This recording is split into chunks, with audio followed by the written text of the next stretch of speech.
everybody, welcome back to Learn English on Television, Basic Conversational English. Xin chào các bạn đã trở lại với chương trình học tiếng Anh trên truyền hình, giao tiếp cơ bản. Today, we will learn all about making a phone call. Hôm nay chúng ta sẽ học về chủ đề gọi điện thoại. We will learn some skills like introducing yourself over the phone, asking the other person to hold on a moment, or taking a message. Chúng ta sẽ học những kỹ năng như giới thiệu bản thân qua điện thoại, xin người khác chờ máy, và ghi lại lời nhắn. In our video today, we will hear somebody making a phone call to a big corporation. He wants to speak to somebody in that corporation. However, that person is not available. Let's listen to the conversation he has with the secretary. Trong video hôm nay, chúng ta gặp một người mà gọi điện đến một công ty lớn. Nhưng người được gọi không thể nghe máy. Chúng ta hãy lắng nghe cuộc trò chuyện giữa người gọi và trợ lý.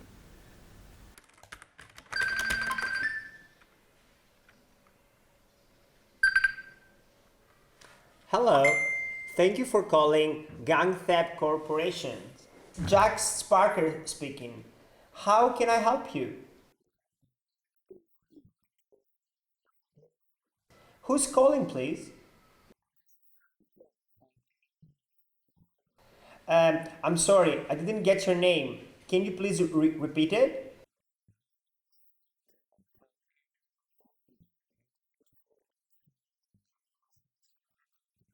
I'm afraid he's not available at the moment. He's in a meeting.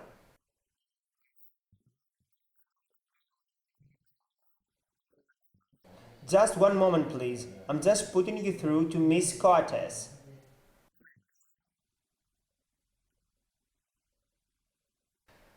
I'm sorry, but Mr. Cortez is engaged at the moment. Could you hold on a moment, please? Do you want to leave a message for her?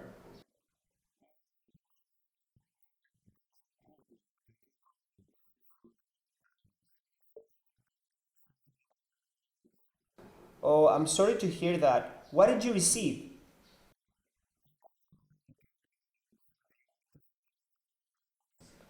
Ah, I see. Sure. Could I take your phone number, please?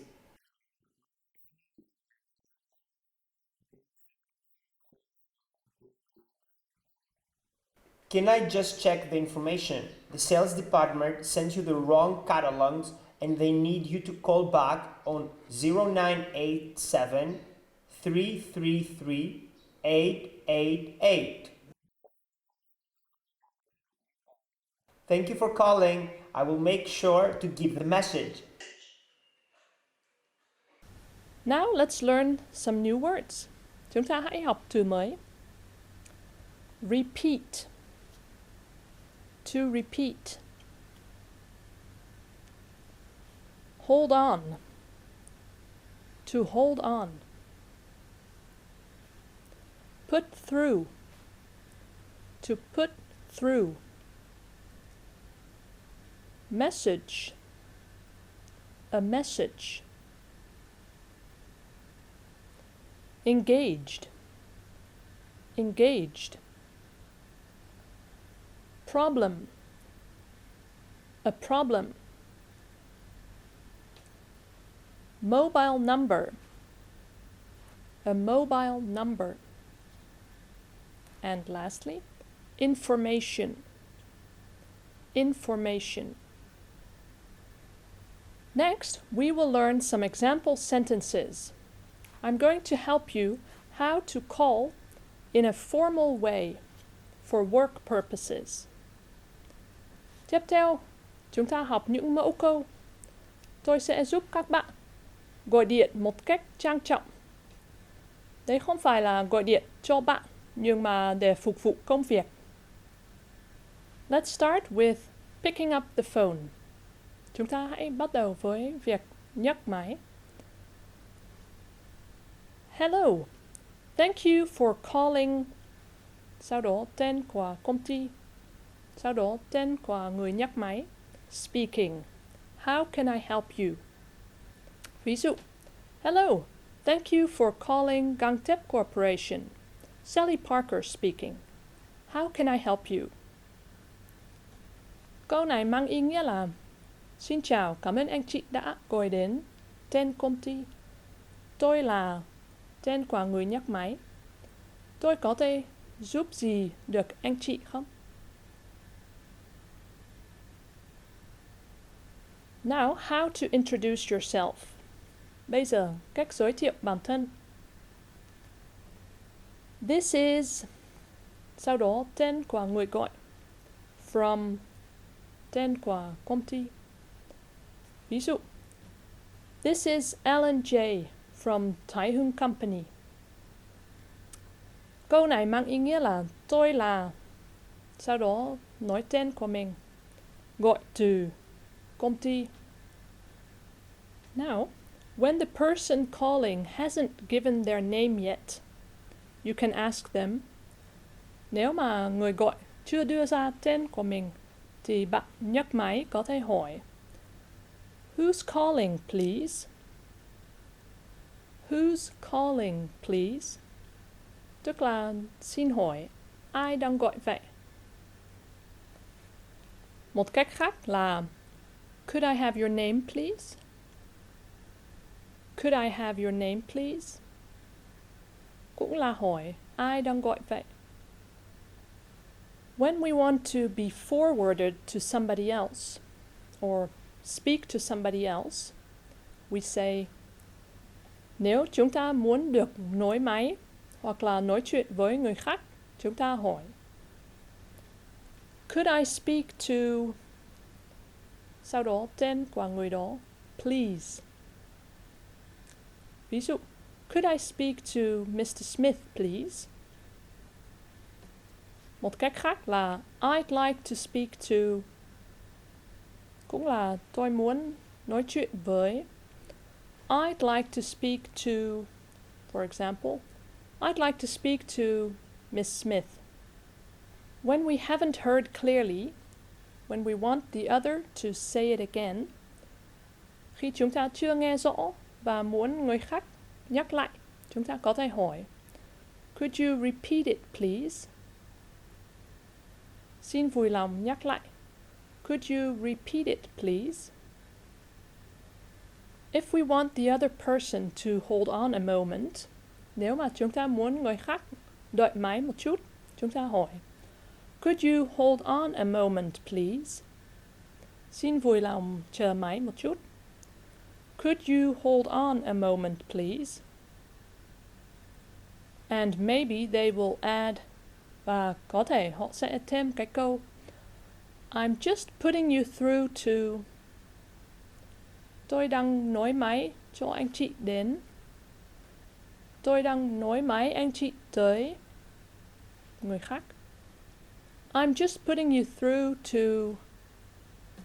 For example, I'm just putting you through to Miss Coates. When we want to take a message for the person calling, we will ask. Khi chúng ta muốn ghi lại tin nhắn của người gọi, chúng ta có thể hỏi, Do you want to leave a message for a name? Tên của một người nào đó. Bạn có muốn để lại tin nhắn cho. For example, do you want to leave a message for Mr. Smith? Một cách khác hỏi câu này là Can I take a message for. Sau đó lại thêm tên của người đó. Can I take a message for Mr. Smith? Well, could you tell tên của người đó that. Mang ý nghĩa là xin vui lòng báo cho người đó rằng. For example, well, Could you tell Mr. Smith that I'll come by at 2 p.m. to get the documents?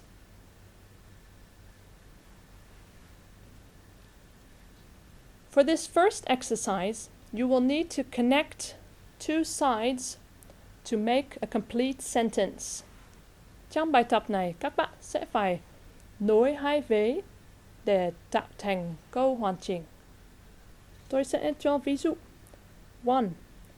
I'll put you through. Chúng ta nối với C. To Miss Chu. Các bạn hãy làm tiếp nhé.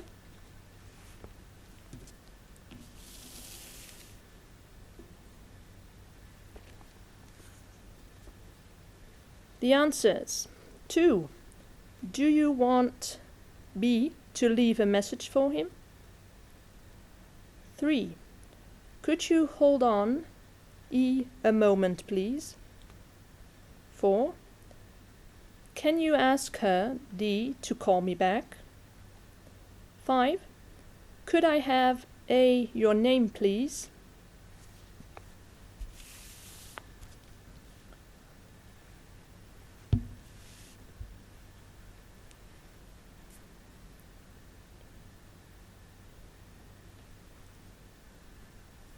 For our second exercise, you will need to fill in the blanks to finish the conversation. Trong bài tập 2, các bạn sẽ phải hoàn thành đoạn hội thoại này.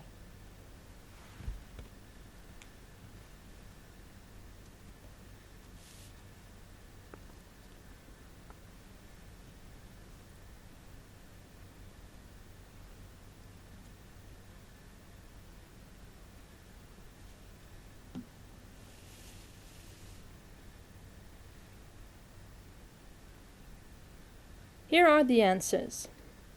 Hello. Good morning. Could I speak to Tim James? Who's calling, please? My name is Taylor Pitt. Hoặc là I am Taylor Pitt. One moment, please. I'm putting you through to Mr. James.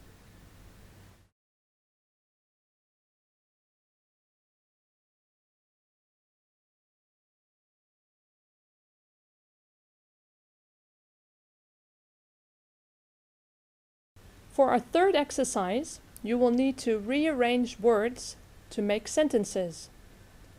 Trong bài tập 3, các bạn phải sắp xếp những từ để tạo thành câu hoàn chỉnh.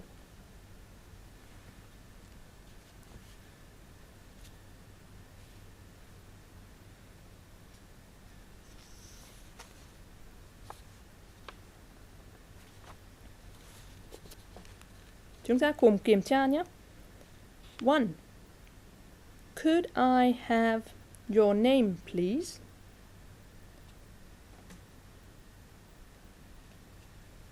2. Can you call back tomorrow morning?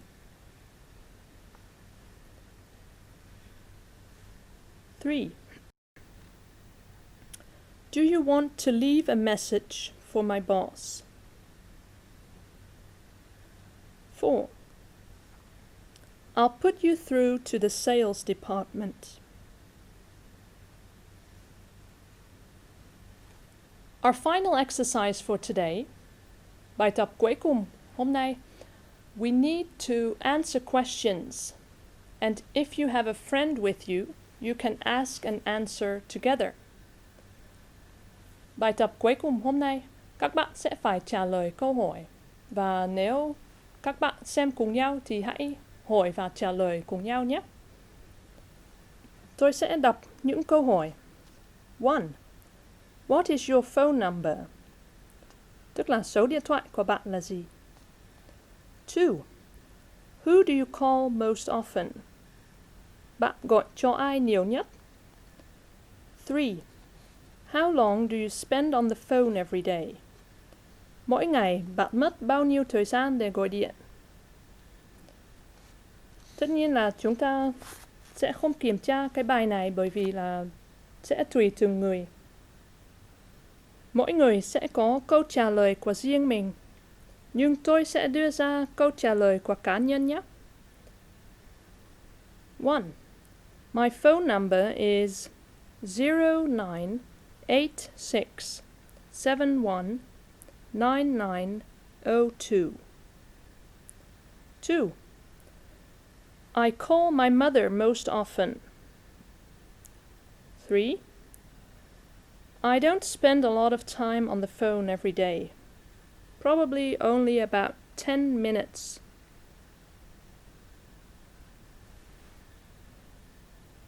Bây giờ đến giờ của mục cuối cùng, câu hỏi dành cho khán giả.